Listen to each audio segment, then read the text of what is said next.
Hi friends, welcome to Sri Jaya healthy kitchen. இன்றைக்கி நம்ம சேனலில் இட்லி தோசை சேர்த்த கார சட்னி டேஸ்ட்டாக எப்படி செய்கிறதுன்னு சொல்லி பார்க்கலாமா?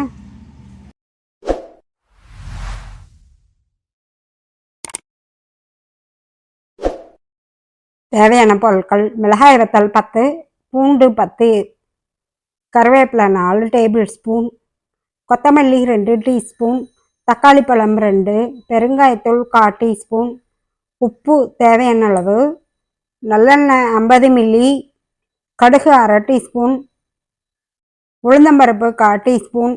இந்த கார சட்னி பண்ணுறதுக்கு ஃபஸ்ட்டு மிக்ஸி ஜாரில் 10 மிளகாய் வத்தல், 2 டேபிள் ஸ்பூன் கொத்தமல்லி, 10 இல்லை 12 வெள்ளைப்பொடி இதழ், 3 டேபிள் ஸ்பூன் அளவுக்கு கருவேப்பிலை,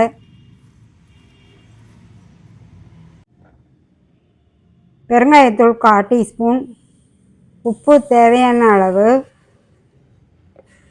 போட்டு நல்லா தண்ணி ஊற்றாமல் கொஞ்சம் கொரகொரப்பாக அரைச்சிக்கோங்க. கொஞ்சம் அரைப்பட்டதும் கொஞ்சமாக தண்ணி ஊற்றி நல்லா நைஸாக அரைச்சிக்கிடணும். சட்னி நைஸாக அரைச்ச பிறகு நம்ம கட் பண்ணி வச்சுருக்கிற 2 தக்காளி பழத்தை ஆட் பண்ணிக்கோங்க. அதையும் சேர்த்து நல்லா நைஸாக அரைச்சிடுங்க.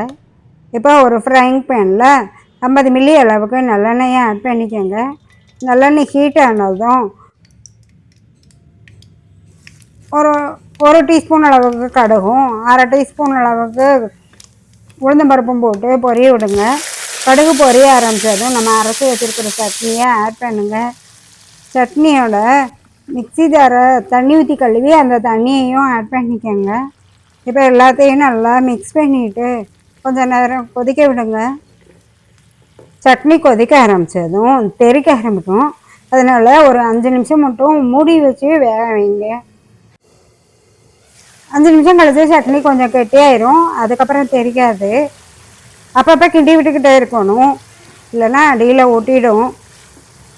ஒரு 5 நிமிஷத்துலேயும் சட்னி எண்ணெய் பட்டு வர ஆரம்பிச்சிடும். சட்னி நல்லா எண்ணெய் பட்டு வர்ற அளவுக்கு வதக்கணும். அப்போ தான் சட்னி டேஸ்ட் நல்லாயிருக்கும். இப்போது கார சட்னி ரெடி ஆகிடுச்சு. இந்த சட்னி சாப்பிட்றதுக்கு அவ்வளோ டேஸ்ட்டாக இருக்கும். இந்த சட்னி வச்சு இட்லி சாப்பிட்டோம்னா எக்ஸ்ட்ரா இட்லி சாப்பிட்ற மாதிரி இருக்கும். அதுவும் இந்த சட்னி உடம்புக்கு ரொம்ப ஹெல்த்தியானது. கருவேப்பிலை, வெள்ளைப்பூடு, கொத்தமல்லி எல்லாம் சேர்க்கறதுனால உடம்புக்குமே நல்லது.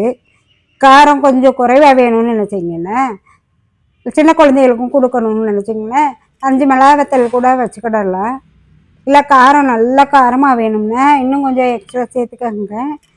இந்த சட்னி நீங்களும் வீட்டில் செய்து பாருங்கள். டேஸ்ட்டு எப்படி இருந்ததுன்னு சொல்லி கமெண்ட்ஸ் பண்ணுங்கள். வீடியோ பிடிச்சிருந்ததுன்னா மறக்காமல் சப்ஸ்கிரைப் பண்ணுங்கள். தேங்க்யூ. 1 2 3 4